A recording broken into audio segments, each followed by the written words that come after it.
cheers to Beer Ideas for giving me the opportunity to tell you all something I'm really passionate about. And if any of you have a better suggestion for the title, it's like takes too long to say, but welcome to why web performance needs to be part of the conversation in Bunny Tales for marketers. Like Dave says, Q&A is turned on, chat's turned on. Anything you might want to talk about include things like experience you guys have had, improving, unimproving, breaking your website, your tech stack, whether web performance is already part of your conversation. Any tips you think people might be interested in, I might miss. I've run some kind of page speed stuff. So a lot of this web performance thing, the basics of it is really about where's it gone? There it is. Page speed insights is one of the kind of basic tools. We've obviously got a high score because we love this stuff. But if you want to type in pagespeed.web.dev into your browsers, you can run your own sites through it and stick your scores in chat. That might be an interesting thing to talk about. What else do we want to talk about? Yeah, so hopefully most of you are already familiar with web performance. If you don't know what it is, we'll cover that. That's good. All of the advice out there, including Google's, says that it definitely should be part of every marketer's toolkit.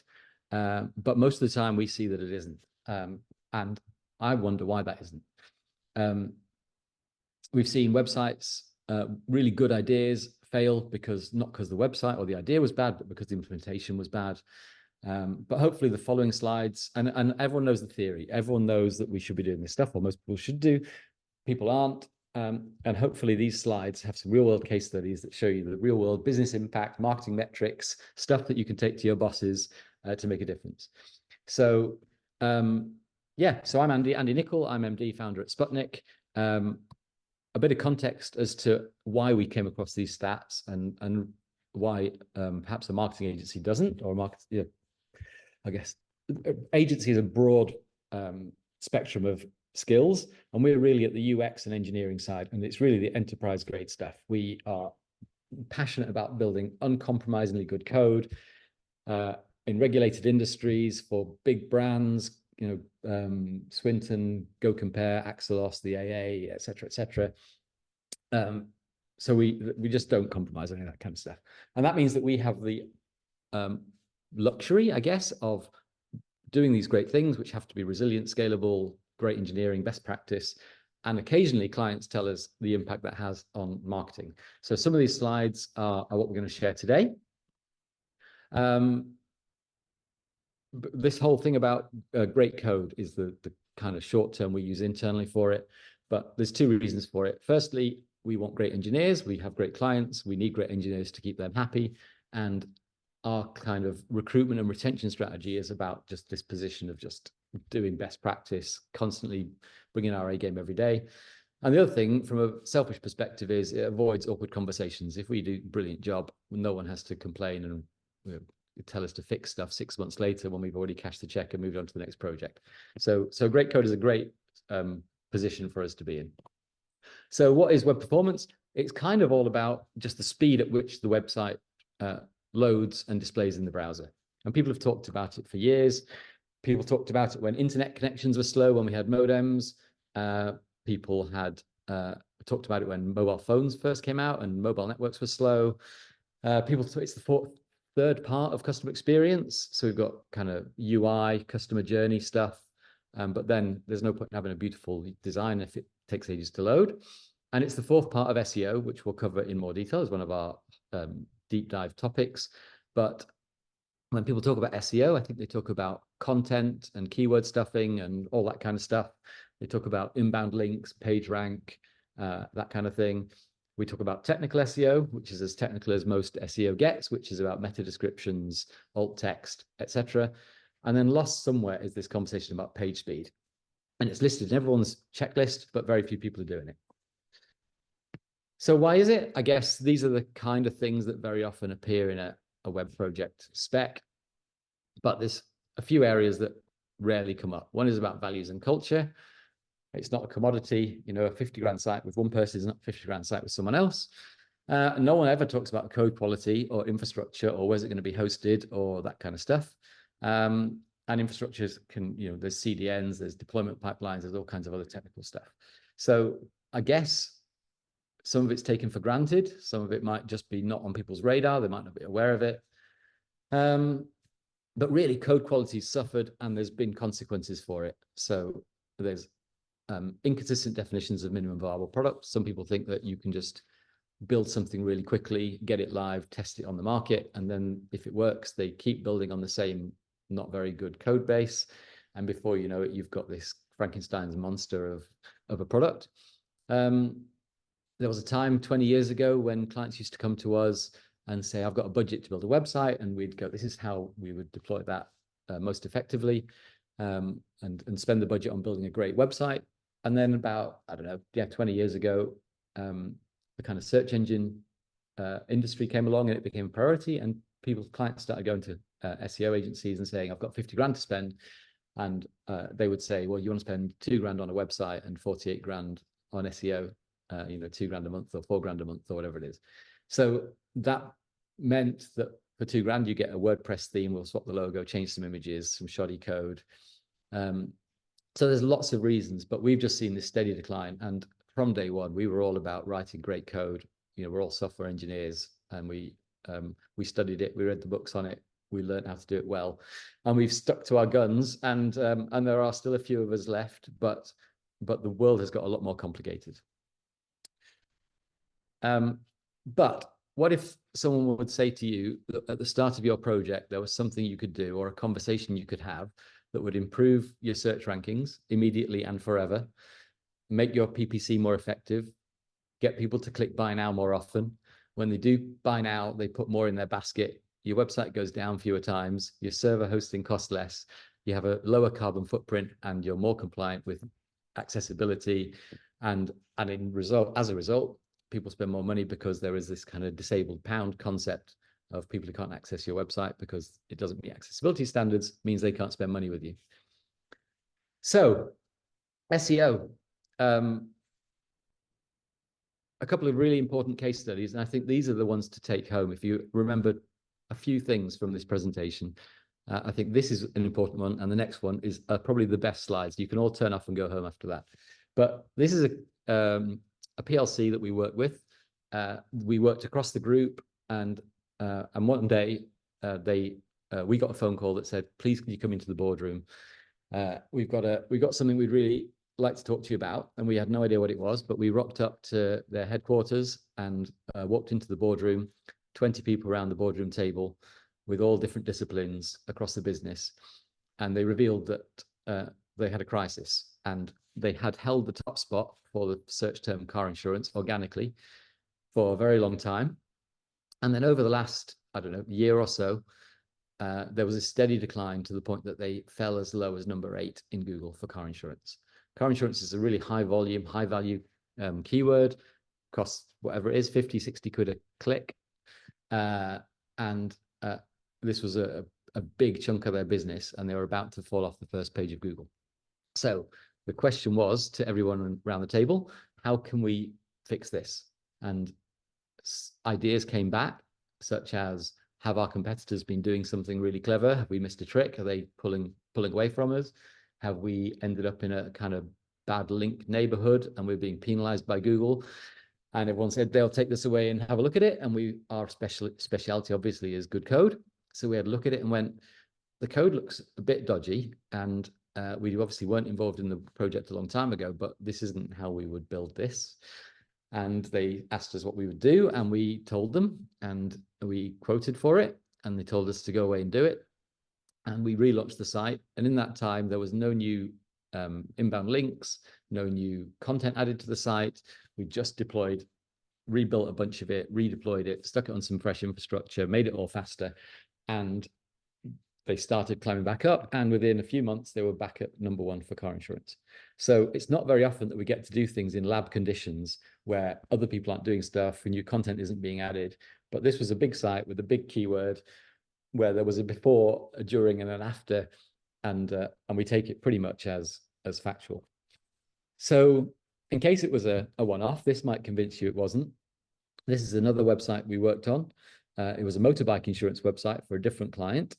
And we got a phone call that said, when we came in, please can you, we've had loads of websites, 14 different websites, but by 14 different agencies. How would you feel about consolidating, you becoming the preferred partner, take them all over, host them all, we'll have one point of contact, etc., which of course we said we'd love to. And one of the sites was a motorbike insurance site. It was very legacy. It wasn't getting a lot of love. They kept it alive because it had inquiries, but no one was looking after it, doing anything with it. And we had committed to look after this site and maintain it. And to do that, we decided that it was in our best interests to recode it, refactor it, make sure that our devs were happy to look after it in future. It wasn't full of bugs. It wasn't going to get hacked. Just looking after the infrastructure. So we refactored this website, rebuilt it as we would have done. And again, this site had no love for years. It was sat there with no new content being added. No one cared about PR or inbound links or anything else. It just sat there. So the y-axis, the 0 on the y-axis, is when we took over. And nothing much happened. It just ticked along. Roughly the bottom of page 2 for the 3 keywords on this graph are motorbike insurance, motorcycle insurance, bike insurance.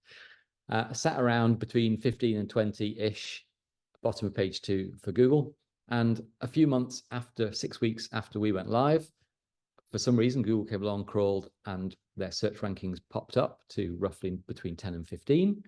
And 6 weeks after that, so 3 months in total, they kind of plateaued and leveled out and sat steady between number 2 and number 5. So 15 place-ish keyword jump just from better code. And this is all about this web performance optimization. So the argument here from an SEO perspective is you may sit in this top graph with a bunch of keywords and have a desire and an ambition to rank higher for them. And you can either tackle them one at a time by writing lots of blog content on home insurance, lots of blog content on car insurance. Take as long as it does because you write a couple of articles a month for your monthly SEO budget. And 2 years later, you may or may not be somewhere. And our attitude, and we rarely do this for this purpose. We do this because we just love good engineering.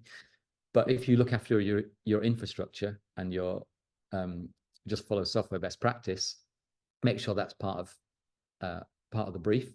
It pushes everything up. So investing in this stuff is like a rising tide. It lifts all your keywords and gives them better rankings. That's been our experience of it. So these are the 2 graphs. One of them was a happy accident. The client moved to us and we refactored it and good things happened. And the other one, an alarm went off and we were called in and we jumped into action and good things happened. But the question is, how many people are sitting on a latent possible improvement? And if you stick your page speeds in the chat, we can have a conversation about that. But we just think there must be so many websites out there that are just dwindling along and all they need is a bit of tuning under the bonnet, a bit of good housekeeping, etc. So as if free organic traffic isn't compelling enough, we've also seen impact on conversion. So for 15 years, I think, we've done a lot of work with Swinton Insurance. One of the main projects we do for them is to look after their online quote and buy journeys. So we built their car insurance journey, van insurance, motorbike insurance, etc. And there was one time a few years ago when they decided to try and use another supplier, which they did. And we got a phone call 6 months later that said, actually, this other supplier didn't do a very good job. We've noticed a few bugs. We know you understand these things because you've done them for decades. Can you come and have a look and see if you can fix it? And we said, we can, of course. But having looked at the code briefly, it's going to take us a while. It's quite a lot of code, hundreds of thousands of lines. We could probably fix 90% of it, but we'll miss 10% because we just don't spot it. And then you'll be phoning us in 3 months saying, oh, there's another bug. And in 6-8 weeks, we can just refactor this thing and build it from scratch. So why don't we just do that? It'll probably cost the same. We'll have it done, and then no one has to think about it ever again. So we did. And then we got a phone call a few weeks later, or an email from their head of marketing that said pretty much straight away, our code went live and there had been pages were loading in half the time. Conversion across all devices was up 6.5% and conversion on mobiles was up 19%. The interesting thing here is the designs were identical. And whenever people talk about conversion rate optimization, they talk about changing button colors, changing text, using better imagery, etc. They're always a design perspective. And the principle here is better code simply just improves conversion. But side to side, these websites looked identical, these journeys looked identical. Which brings me to one of my favorite slides, copyright Craig Sullivan, CRO expert, if you come across him, which basically says exactly what I've been saying. There's so much broken stuff out there that if you really want to move the dial, have an impact on your website, look after the basics, fix the site, get your page speed sorted, stick it through W3C validator, speak to someone technical. There is more to it than just page speed and W3C, but they're such a good place to start, and you can fix 75% of your problems just by doing those. So who else noticed? Similar principle about SEO and CRO, but a report from Deloitte had a figure which eBay had published and shared, which said that a 0.1 second improvement in load time resulted in a 0.5% increase in add to cart. So tiny improvements are making very acceptable increases. People spend a lot of money trying to find 0.5%, 1%, 2% improvements in conversion. Akamai did another report. They said a 1 second delay in mobile load times can impact conversion rates by up to 20%. So 1 second slower, 20% less conversions. And Portent did another one that said reducing load times from 5 seconds to 1 second, 5 seconds to 1 second increases conversion by 300%, 3 times more conversions if your website's taking 5 seconds to load. So we've kind of got evidence, our own evidence of these things, which I've shared already about SEO and CRO, and it got us thinking about what other benefits there are. Spoiler alert, they were on slide 3, whatever it was. But one of the ones we're passionate about is PPC. We aren't involved in PPC. We're purely UX and build. We don't do any of this other stuff. We don't do SEO. We don't do PR. We don't do marketing. Don't do branding. We're all about the design and build. But Google does have a metric called quality score, which is a combination of the quality of your advert added with the quality of the landing page experience, which also relates to the relevance of the keywords between the landing page and the ad, but also the quality of the code of the landing page. So it's a really complicated metric. It's not, quality score isn't the same as page speed directly. It's just a contributing factor. But WordStream suggested, a study by WordStream suggested that if you take an average quality score of 5, if you can get that quality score up to 10, the net impact is that the cost of your conversion will be 50%. So if you're spending 10 grand a month on paid search and improve your quality score from 5 to 10, it'll take your 10 grand spend down to 5 grand and you'll get the same conversions. So 60 grand a year in savings because you built your landing page properly. It wouldn't cost you 60 grand to build your landing page properly if you're spending that kind of money. Like I say, quality score isn't just about page speed, but it is a contributing factor to it. So we've covered organic traffic, conversion, potential PPC. We're talking to a couple of clients about rebuilding landing pages if they can monitor the metrics for us, and we might have a case study for that in the future. If any of you guys are big on landing pages and paid search, give us a shout and we can have a chat.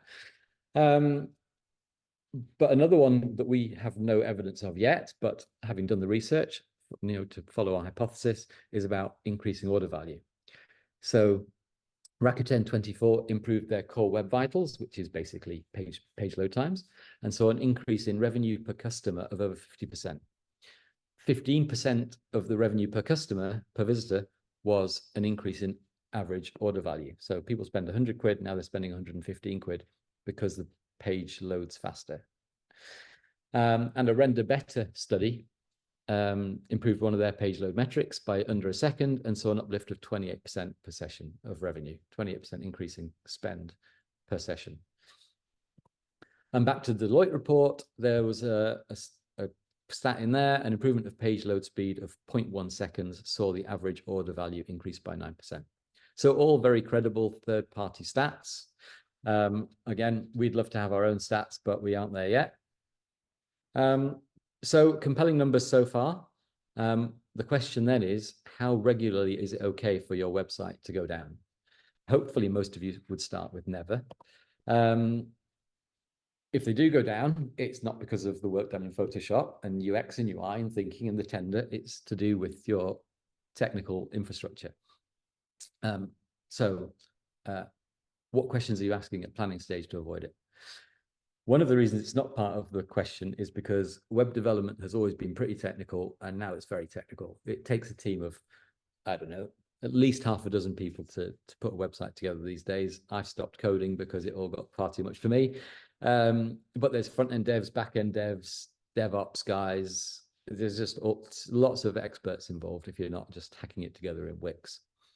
But there are loads of good, really good practices. Digital is so mature, software development is so mature now that there are really complex, really good practices to make sure that code is reliable, servers are fast, and bugs are caught before they go live. And if your site goes down for 1 day in a year, that's 0.27% reduction in conversion lost straight away that you're never getting back. And as Jim points out, our CTO, broken means 0% conversion, which is not what you're looking for.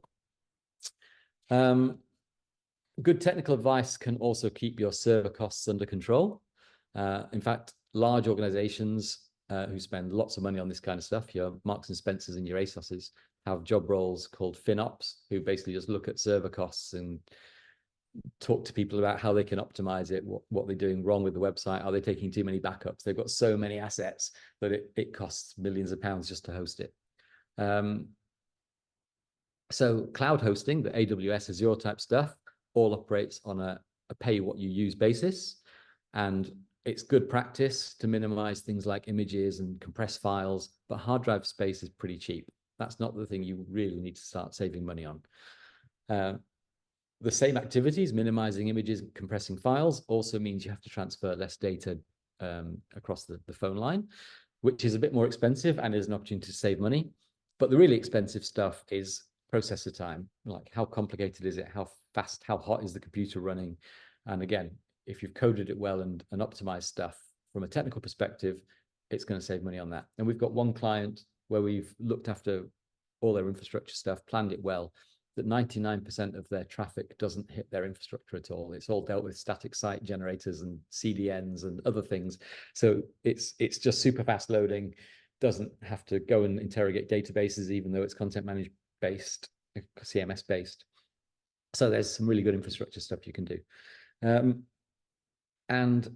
If you do all this kind of stuff, where you used to spend lots of money testing things manually, going through, clicking around every site to make sure it's working, there are really cool tools that will just stop you breaking stuff. That you push code to go to the site, and before it goes to the server, a script runs that goes, alert, please don't publish this, it's going to break something else.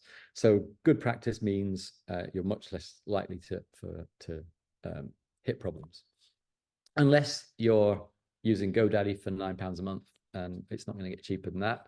But like I say, if you're in the cloud world, good tech is important. So giving thought to your underlying technology also helps with your environmental credentials. The more hard drive space the world needs, the more servers they need, and they're all turned on, burning energy 24/7. Every time you take a photo and your iPhone sends that to the cloud, to iCloud for backing up, there's another server got to be fired up, built, turned on. Every time you look at Facebook at the bus stop, you're making Facebook servers send data over the line. So all of this stuff, the internet is basically not great for the planet. So there are tools that can check how green your websites are. We picked these 4 randomly, legal and general only because we work in kind of financial services a lot, and 3 random green credential type companies. And all of them are in the bottom half of the greenest sites on the planet. I think, well, our own, obviously, good code basically means it loads a lot faster. Our site isn't image light. You know, there are big hero images and things that you would expect would need lots of data firing over the internet and costing lots of money. But our site takes about 0.02 grams of carbon every time someone visits the homepage in this case. I think Patagonia was 3/4 of a gram. If we round that up, call it a gram of carbon every time someone visits the homepage of Patagonia. So it's got to add up. If they're getting millions of visits a year, far more than us, our 0.02 on our 50 visits a month that we get to our site or whatever it is.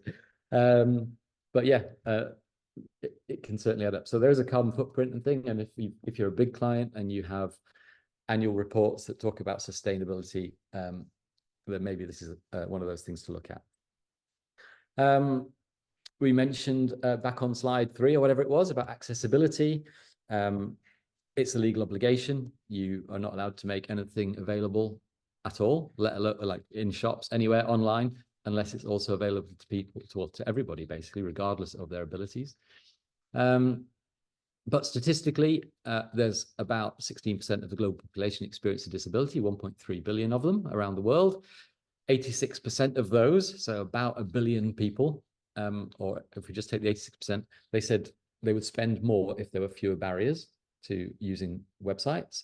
86% of 1.3 billion is 1 billion people with money in their pocket that might not be able to access your sites. So how to do it?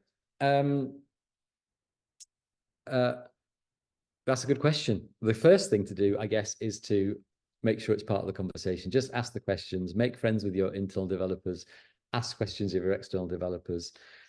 Developers are like builders. They're not all the same. They don't all have the same experience. They don't have the same knowledge. They don't have the same work ethic. So you don't need to be technical. You just need to ask a few extra questions. There's lots of ways to do it. None of this is a secret, by the way. This is all very widely published all over the internet. We didn't invent it. So there are white papers out there. There are guides you can find. We've written one as well, which looks something like that our developers have written. If you email me, if you go to our website, you can fill in a form and get it. Or if you email me, I'll send it to you. But to get a rough benchmark, like I say, there's Lighthouse, there's this page speed thing. I wonder if anyone's put any scores in here. Not that I can see. But that's a good place to start. So to summarize, I think we all know now what web performance optimization is all about.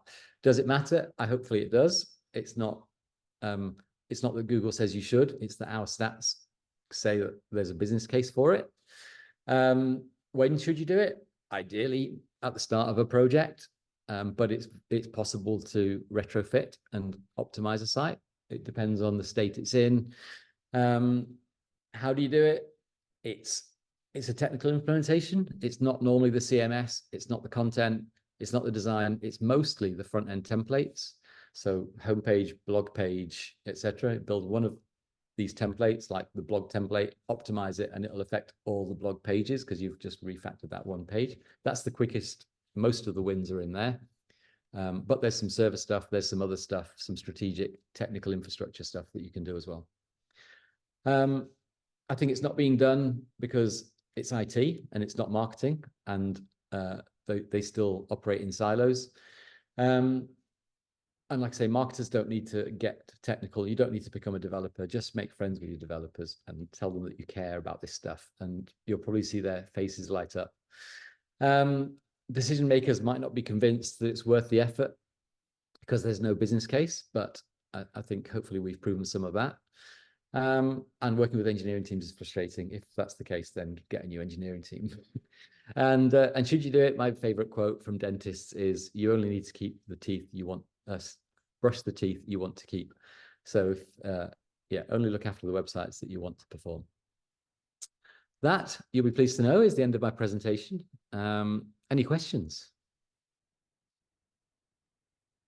Yes, Andy, love that, mate. You've got to fire that last slide back up. I think your contact details would be good. We'll keep that on the screen for a minute. We will get rid of it once we jump into the questions, but I think it'd be useful just for people at home to see your contact details. So yeah, there's Andy's email. We'll leave it up there for a minute if anyone wants to scribble it down. We've had a couple of questions come in already. Thank you, Ivan. Thank you, Emma. Mate, I think I've got about 8. So yeah, brace yourself, everyone. If you don't put your questions in, be prepared. I'm going to be asking them all. That's for sure. Great session, Andy. Really enjoyed it. Professional as well. I think before you said it'll be about 30 minutes. I think it was bang on 30 minutes. So well done. We're dealing with a pro. So yeah, I think jumping into the questions, as I say, we've got a couple there from Ivan and Emma. Thank you very much. We'll definitely get to them. I'm gonna take one of my own first. You can't host these things and not jump the queue, can you? Surely there's got to be some perks for me. So I think my first question is, it's been really, first of all, really insightful for me personally. It's got me thinking about different aspects to it. I think, like many out there, I think of SEO, I think of content, I think, how am I going to attract people with keywords and all this type of stuff. So it has changed my way of thinking already. I think as I was listening, I did think, oh, this sounds expensive, was one thing I was thinking as I went. But then I thought, actually, probably what is a better question is, like, how much of this stuff, how much does it cost? How much would it cost to do what needs to be done to improve web performance? I would say it depends on if you went out to tender and someone quoted 100 grand for a website and someone else quoted 50. They've probably cut 50 grand's worth of corners, and it will probably cost you 50 grand to get it up to the 100 grand standard, plus the tax of it not being done at the same time. And it would have been easier if we just done it from the beginning. So it's probably the difference between what you paid and what your highest quote was, or something. Realistically, I think you can get some wins for 4 or 5 days work, and a good agency day rate in 2024, that's in round numbers a grand. So 4 or 5 grand, you can probably start to have an impact. It depends on how many page templates you want to tackle. If you want to do the whole site and you've got 20 page templates, it's a chunk of work. Okay. Or you start with the important pages, like the home page, which typically gets half the traffic of a site, as a general rule.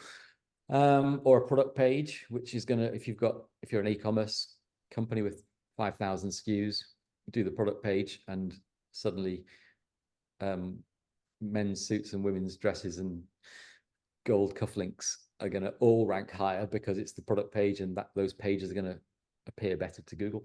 So it really depends. You can start small and slowly and methodically work through. So if you've got an SEO budget of 5 grand a month, you could divert that. I hope there's no SEO people on eating their lunch. Spend 5 grand a month on technical improvements for the next 10 months. And in 10 months, you'll be in a better place from a technical perspective. So it doesn't have to be big money, but it is investment, and it's not a 5-minute job. Perfect, mate. Yeah, great. Makes a lot of sense. I think there's really 2 follow-ups. One's coming from Adrian in the chat, actually, which feeds perfectly on, actually, to your last point. But just before we get to Adrian's one, I think the other question I had, the follow-up to that then, is obviously we probably will have some SEO people, we'll have some marketeers on here, we may have some engineers on here. And if you're a marketeer, you're not a developer, you're not an engineer, you're thinking, is there anything I can do myself? Is there anything that can be done without going to a developer, or is it very much go to the developer first? There are things you can do. I mean, very often when we go live with the site, it's the marketers that mess it up. They upload giant images, they open Google Tag Manager and start pasting Hotjar and other such scripts into the site. They take a WordPress installation and start adding new plugins. And all of these things are kind of shortcuts. You use GTM because you don't want to ask your dev to add some code to the site, and it's going to take 3 days and stuff. And all the tools that are built to empower marketers probably hinder good software best practice, is the short answer. So be diligent about, think twice about adding third-party scripts in Google Tag Manager, and go through Google Tag Manager and take out the ones you no longer use. There's also one of the really important factors is the order that these scripts load in. So there are A/B testing tools that are giant, like megabytes of file, and they have to go at the beginning of the page, which means there's a second of load time added, a burden, before all of the web pages load. Like, just take that code out unless you really need it. But there's other ways to put it in. There's ways to stagger the loading, but they're all technical things and probably need technical input. But just be diligent. Don't add plugins unless you really need them, or find a tame developer that will do it quickly and on budget for you, so that you don't have to take the shortcuts. Yeah, that makes a lot of sense. And I think I'm going to show my age a little bit, but I think we're in we're in the days now of super fast broadband and this type of stuff. But if you were back in the day, internet was slower. I don't want to say dial up, but dial up or whatever. You had to think about this a lot more, I think. Whereas nowadays, everyone's sat on a 200 meg line, and it, you know, but obviously Google's looking at this, and other things are looking at this performance of a website when they're ranking. So yeah, really interesting points. Hopefully everyone's grabbed your email now, so I'll maybe get you to stop sharing that, and they'll be able to see us in full HD for everyone at home that wants to see us slightly bigger. I will jump to Adrian's question in the chat. You can read along at the same time, but I'll obviously read it out. You've got a client here, man, so that's always a good sign. So Adrian Webb, Adrian says, brilliant. As a client from 3 separate companies, I can vouch for Andy and the team. Question, is there a tension between SEO and speed, or can optimizing both work in harmony? So you talked a little bit about having an SEO budget. Should you divert that? I think perhaps people at home might be thinking, okay, maybe we should split it. You know, how would you recommend it? So I guess, could you speak a little bit to, you know, working with SEO, working hand in hand with other parts of the organization to bring it all together if possible? They absolutely work hand in hand. I don't think there's a tension only in budgets, but not a tension in approach. Yeah. You know, we could build the fastest loading website in the world, and it's never going to rank in Google without good keywords, good content, inbound links, all the other stuff that SEO does. You know, page speed isn't a magic bullet. What it is having bad code suppresses your rankings. So everyone's done loads of work. They've added loads of content. They're still sitting at number 15 in Google for whatever it is they're looking for. And it's like bouncing off a glass ceiling, and they don't know what else they can do. And it might be that there's a big page speed technical issue that when they do that, the lid gets lifted, and all the great work that the SEO guys have done just lets everything float up. So the tension is only, we've got 10 grand to spend. Do we rebuild the site, or do we write some more blog posts? Understand. Yeah, I understand. It's like so many things. It's a team sport, isn't it? Most of my day, I'm talking with data people and talking to data scientists and all that sort of stuff. And again, same thing. You know, the data scientists can't deliver without the engineers, et cetera, et cetera. So yeah, makes a lot of sense. There's a couple more questions, as I say, Emma and Ivan. Maybe we'll come to those first, actually. So we'll come to Emma first. So Emma, it's great to see you online with us today, Emma. Hope you're doing well. I know Emma well from some of our other communities. Emma's asked, how would you apply this optimization logic to a single page application, which is mostly a paywalled product, i.e., one that does not rely on SEO web traffic for user acquisition? For instance, Geographic Information System. I never know how to say the acronym for that. Are we going to say GIS? I don't know. If you know, go for it. I've gone for the full thing. Or a mapping product. So does it still apply, Andy? Or is it very much about acquiring users at the outset? So none of the stuff that we talk about and none of the practices that we implement are there for SEO purposes. They're there because they're software best practices. So you're right, Emma wouldn't see any benefit from an SEO perspective, but her code would be easier to manage by the engineering team. It would go down less often. It would be less buggy. It would load faster. It'd be a better experience. So I would say just everyone should be adopting software best practice anyway, regardless of any of these benefits. It's just the right way to do things. Yeah, just not cutting corners. Yeah, maybe becomes a retention question at that point as well. You know, if it's a good clean site and always working, then you're less likely to lose people, perhaps. So that makes sense. It's just on brand. If brand is about every touch point and every engagement, then people love good them and doing stuff. Even if they have to use it because their bosses mandate it, it can still be a good experience for them. Amazing. Thank you very much. Last question in the chat from Ivan.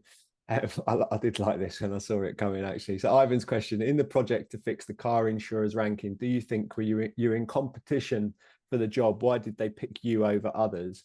Ivan, have a look at the guy. He's a professional. He's clearly the best that's out there. You know, that's what's holding it. But interesting point from Ivan. You know, could you tell us a bit more about that? You know, in terms of how you won that work, do you think? I can.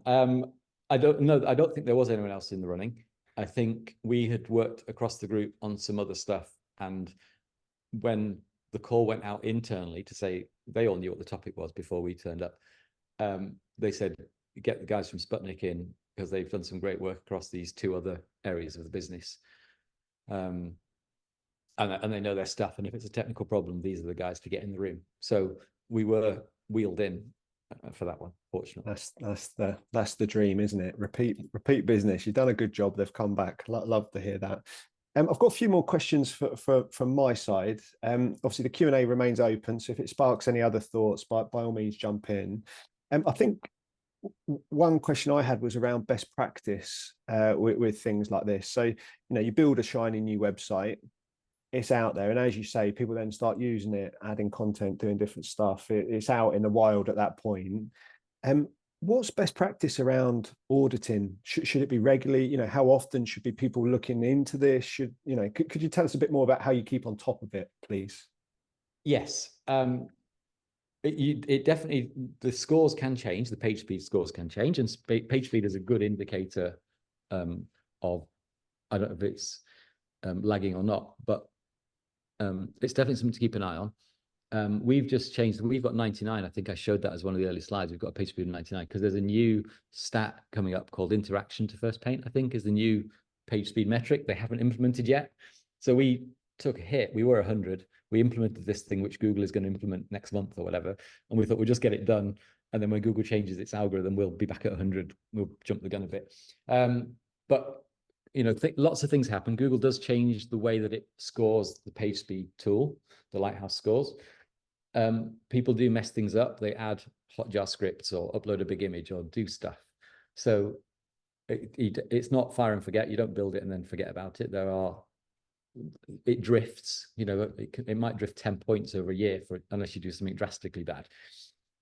So most of the time when we have maintenance agreements with clients, we add that we will keep your page speed at a certain level. We try and aim for 100, but sometimes people insist on adding scripts that literally block things that we're trying to do, and we'll alert them to it. But yeah, we would keep an eye on it as part of maintenance agreement. If not, you can do it in-house. The tools are all open source and free and available in the browser. Perfect. So keep an eye. I suspect people at home did it and then were perhaps scared to put it in the chat for fear of not hitting 100. I'll be doing it on my site afterwards. I assume actually when you run these tools, that, as you said, there'll be a whole breakdown of metrics. I think you called out some of the like go-to ones and stuff like that. Obviously, as we have are there any of the, I don't know if traditional metrics is the right way of saying it, but are there any non-traditional metrics that you kind of keep an eye on when you run these reports that you would say, have a little look at this, or just little tips and tricks when you look at some of the wider metrics? What wider metrics? I'm not sure. I think you've obviously talked about, I think when you're loading a page, as you've said, there's just the overall, how long does it take to load? But then you can drill into the details. You can find more about images. You find more about scripts. You can find different aspects to the load rather than just that, it takes 2 milliseconds to load. Is there anything else that you drill into? There is. So again, these, let me share my screen again really quickly. Again, this is the beauty of a webinar, isn't it? Quick, in the moment. Let's do it. So down here, it kind of tells you what some of the problems are. So this page speed report thing will tell you what the problems are. So amazing. Do this. It doesn't just give you your score. It will come up and say, your score is 88. It tells you, breaks down all this stuff. So it's pretty good. By the way, this does both a desktop and a mobile score. The mobile is probably the more important. Indications are that that's the one Google cares more about than desktop for lots of reasons. But yeah, so lots of reasons down here about response times, things getting in the way. You need to use a better caching system, etc. So it tells you how to fix it. They're all technical though. Or sometimes it will say Hotjar script is trying to load, in which case you know what to do. Perfect. Again, next question. I do tend to link it back to money and budgets and stuff like that. And I think a lot of people out there will, you've got different stakeholders and you're starting looking at this as a project. How would you go about showing impact for something like this? Is it all about page ranking? Is it about traffic? Is it about budgets and stuff like that? Because I think a lot of people would, you know, if they convert budgets, say your example, it's $5,000 a month on SEO, they split that and say 2.5 on optimization and 2.5 on SEO. How would you measure that move to say to stakeholders, yeah, look, I've done this, it's been a success? Again, it's free. The benefit is free. We don't, it's not a service, it occasionally is a service, but only when it's necessary. Good engineering should just be, it should come as standard from your developers, internally or externally. It's not a service like SEO or conversion optimization where you're looking for gains. It's about having a good web partner. Yeah. And we shouldn't be asking the questions or going, look, here's the business case for doing this properly. Yeah. You can tell I'm a business owner because I'm like, how much am I going to get? I mean, if you use someone on people per hour, you know, for $50 an hour somewhere, you're going to get what you get. And perfect. I think that's the answer. Like, how much do you care about it? Lovely stuff. Lovely stuff. I think I've probably got 2 or 3 more questions, and then we'll start to wrap things up from there.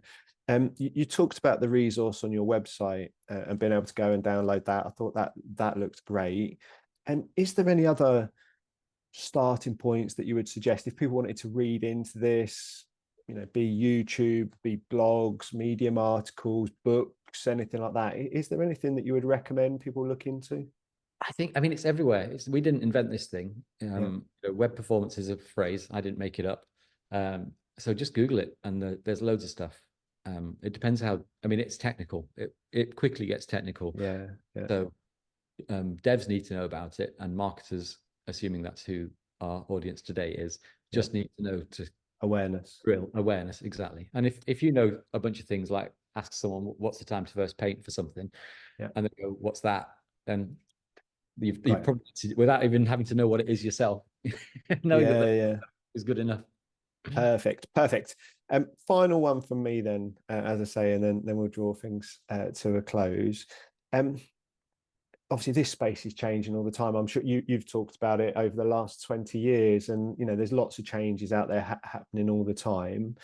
Do you have any predictions for the future, you know, short term, long term? You know, how do you see this going? I know you've talked about best practice, and it's always going to be best practice, I guess. But is there any, you know, trends that you're seeing out there that would be worth sharing at this point, do you think? I mean, in the short term, in the next year or two, not loads, I don't think. There will be voice assistant type stuff where there is no search ranking, for example. It's an answer, or you ask it, order me a pizza, and it orders you a pizza. You don't know where from, unless it's a preference thing that you prefer Domino's over whoever. So there's, and Google Vision, Apple Vision Pro is out now, which will be a totally different interface needs new designing, like when the iPhone came out. Before that, it was desktop screens only. And now we have to design for these tiny little things with burger menus. And so there are things definitely, I would say, coming. They're here. They're just not widely distributed yet, to use the phrase. So yeah, I think AI, voice assistants, Apple Vision Pro, a lot of these things, agencies have to work. It's going to be interesting times for sure, isn't it? Obviously, the big incumbents, Google, what a company, you know, but how is Google going to adapt to the new way of searching and AI and talking, exactly as you say? So we're going to have to learn it all again, Andy, is probably the summary. We're going to have to. When you ask ChatGPT, there's no rankings in there, is there? Yeah, that's true. Give the answer. Where did you get it from? No, I won't actually. But we actually got some business from ChatGPT a couple of months ago. I was like, where did you hear about us? And they were like, oh, ChatGPT recommended you. I was like, what? You know, so I've done nothing with that. I've not looked into it. I probably should. But I was happy with that somewhere. You need to work out how you did it. So I'll be following you up, Andy. Now I've grabbed your email address. So, mate, absolutely awesome. You know, thank you so much, first of all, for giving up your time. I definitely say this with all of the speakers, but it's not just the hour that you come and share with the community. It's definitely preparing, thinking about what you want to get across, pulling together the slide decks and all that sort of stuff. So we definitely appreciate that. How was it for you today? Did you enjoy the session? Really enjoyed it. Questions were better than I've ever had. So thank you for those. Good stuff. Good stuff. I think on our roadmap, we would love to do some of this stuff in person as well. So we'll keep you posted with that one. And if we can make it happen, we'd love to have you in person as well. But mate, for now, thank you very much. Thank you all for joining us at home, and we look forward to seeing you again soon. Been a pleasure. Thanks, Cheers, Dave. Andy. Thanks all. Bye-bye.